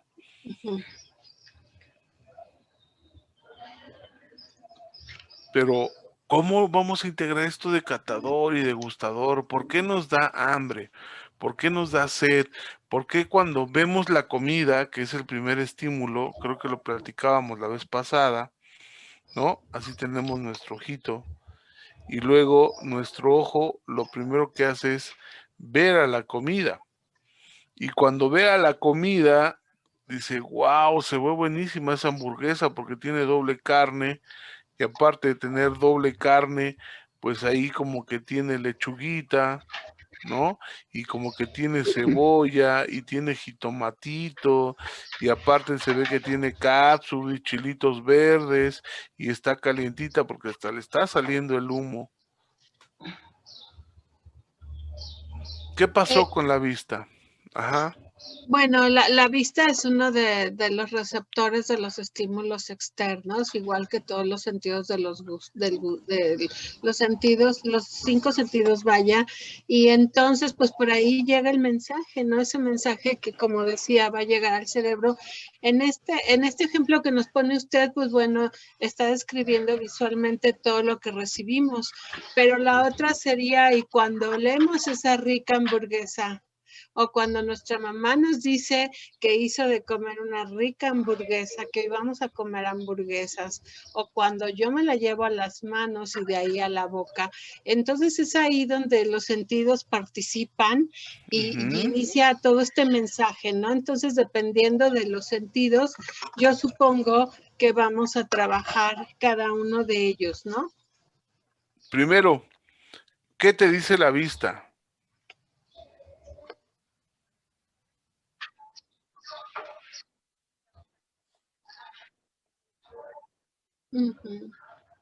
Ok, se dilata. ¿Qué más te dice la vista? Porque no nomás se queda con eso, ¿eh? ¿Qué más nos dice la vista, Diana? Que es algo comible. ¿Por qué te dice que es comible? Por la apariencia, el color, la forma. Entonces tú lo relacionas con que es una hamburguesa como otras que te has comido. Ah, ¿cómo Y que le valdría la llamamos pena a eso? comérsela. ¿Cómo le llamamos a eso? La memoria visual. Memoria visual. Excelente. ¿Ya ven? Lo primero que tenemos es memoria visual, porque la conocemos. Ya la vi y sé que es una hamburguesa. ¿Y qué tiene una hamburguesa? Carne, pan, mayonesa, mostaza, aguacate. Aguacate si verdura. quiero, lechuga, jitomate, cebolla, pepinillos, puedo hacer un buen guacamole, puedo ponerle hasta pico de gallo si quiero, ¿no? Hacerlo bien mexicanota, ¿no? Tocino, jamón, ¿no? Lo puedo complementar con que yo quiera, pero ¿de qué depende? Primero de mi memoria, porque vi esto, y esto es una hamburguesa, sin haberle puesto las letras, ¿verdad? Si yo le pongo hamburguesa, entonces ya estoy asociándola con otra cosa, con la escritura. Pero primero la vi, ver. Trajo a mi memoria que era una hamburguesa. ¿Cómo huele una hamburguesa? Escríbanmela. Exquisito. Rico.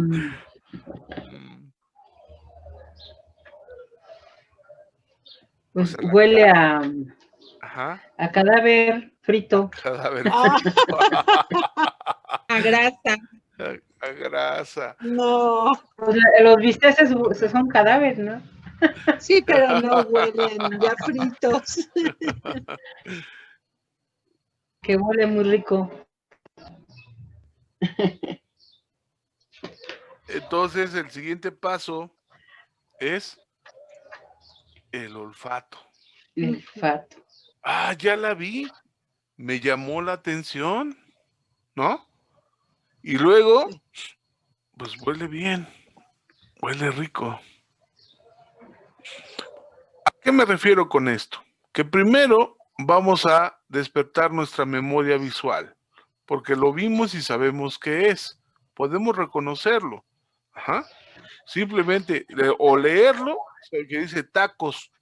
Puta, no, nos ponen tacos y sabemos, pensamos en suadero, tripa, longaniza, campechanos de cabeza, taco dorado, ¿no? O sea, tacos de guisado, y vienen a la mente muchísimas cosas, ¿sí? Solamente por leer el término de taco. Sí.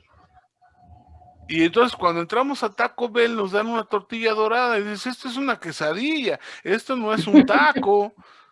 Y entonces ya nos cambiaron la dimensión de lo que era un taco. Y podemos decir, esto no es un taco. ¿Ven? Entonces, por eso es muy importante relacionar primero con la vista. Luego, el olfato. ¿Por qué el olfato? También, ¿qué nos trae el olfato? Memoria también. Memoria. Memoria olfativa. Memoria, otra vez la memoria. Y en la memoria, ¿por qué nos trae a la memoria el olfato? ¿Qué nos trae ese olfato a la memoria? A ver, platíquenme. Pues recuerdos de que esa hamburguesa sabía muy rica. Bueno, antes de comérmela, pues sí, lo asocio el olor con en este caso el objeto. que Con es- otra que ya me comí, que ya olí, Sí. y entonces ahí recuerdo el olfato, Exacto, así olía una hamburguesa muy rica que me comí. exactamente. Y te puedo preguntar, Dianita, ¿cuándo fue la última vez que comiste una hamburguesa y dónde? Aquí en casa, el 7 de febrero, El 7. ¿Con quién estabas? con mi familia, es que estábamos viendo el Supertazón y hicimos hamburguesas, por eso Ay, me acuerdo. pero, a ver, ¿qué pasó? Tuvo una memoria de la hamburguesa, recordó el olor de la hamburguesa, porque seguramente recordó a qué olían en ese día del Super Bowl, se acordó de la fecha, con quién estaba, hasta quién le iba, a qué equipo de fútbol americano, quién estaba sentado en las sillas, quién estaba sentado en la mesa, quién se estaba tomando una cerveza, ¿Quién las quién se preparó? salió, quién las preparó, quién se salió a fumar, a quién se le olvidó la lechuga, a quién mandaron a traer el pan, ¿no? Vean, evocamos otra vez A memoria. memoria. Y entonces si yo les digo, va a haber hamburguesas en la fiesta, en automático pensamos en nuestras hamburguesas más deliciosas a la que a nosotros nos gusta. Y pues nosotros nos preparamos, ¿sí? Nos preparamos ¿para qué? Para comer. Vemos la hamburguesa, llegamos a la fiesta y vemos las hamburguesas y resulta pues que el pan pues no es como el que No era, sí. conocemos.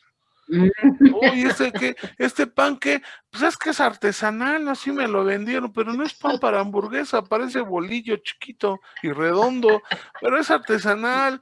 Y bueno, pues a ver qué tal sabe. Oye, la carne, O esa hamburguesa vegetal. y la carne, ¿por qué se ve así tan paliducha y no huele tanto? Es que es ¿cómo se llaman estos? ¿Veganos? Es vegana, pero no me acuerdo cómo se llama. Es de lentejas con cáscara de haba y no sé qué otra cosa De soya. de soya. Uy, no manches. Y bueno, al menos tiene lechuguita, ¿no? Sí, tiene lechuga, tiene jitomate, cebolla. Y no, pues es que ese jamón parece una hoja pintada. Pues es que es jamón vegano. Puta, no, pues así como que, híjole, no, pues ya no se ve como que la que acostumbraba. Y lo primero que dicen, pruébala, te va a gustar. Ya le pusiste el feo y todavía ni la pruebas. Y dices, bueno, pues ya para verla, no me gustó. No concuerda con mi memoria. Cuando la hueles, no huele a lo que huele una hamburguesa, ¿no? Y entonces en automático, ¿qué pasa con tu cerebro? La empieza a rechazar. La empieza a rechazar porque no está dentro de tu perfil de memoria. ¿Por qué funciona así? Pues porque ahora ponemos a la lengua. A la lengua. Y la lengua dice, oye, pues como que no, ¿eh? Muérdela y quién sabe. Muerde la hamburguesa, no es lo que tú esperabas. Lo rechazas. Tenemos vista, olfato y el gusto. ¿Por qué se tienen que activar los tres para comer? Porque van a evocar memoria. Okay. Y el gusto, ¿por qué? Porque las sustancias químicas están registradas también en mi cerebro que trae esa hamburguesa. La combinación de la sustancia química con el olfato y con la vista me integran la hamburguesa de mi gusto dentro de mi corteza y nos causa la liberación de endorfinas porque nos causa alegría, nos causa placer el que nos vamos a comer esa hamburguesa. Cuando la comemos y es lo que esperábamos, la disfrutamos y nos hace causar placer corporal. Si no es lo que esperábamos, nos causa hasta disgusto. Y que dicen, ¡ay, ni sabe! ¡Pum! Y la avienta uno, ¿no? Mejor me voy por unos tacos a la esquina. Pues sí, porque no era lo que esperabas. Y entonces ahí tenemos la prueba de que todo está conectado a nivel del cerebro. Pero ¿dónde está la memoria? Porque aquí tenemos memoria gustativa, ¿no? Memoria olfativa, memoria visual. ¿Dónde está? ¿Dónde se integra?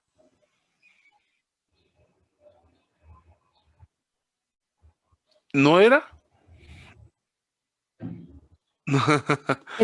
Aquí dice que en el sistema límbico. En el sistema límbico, ¿no? Porque aquí vamos a tener un sistema que es el sistema más primitivo de nuestra corteza cerebral, que se llama el sistema límbico. Y ahí es donde se almacena la memoria. La memoria. En el sistema límbico.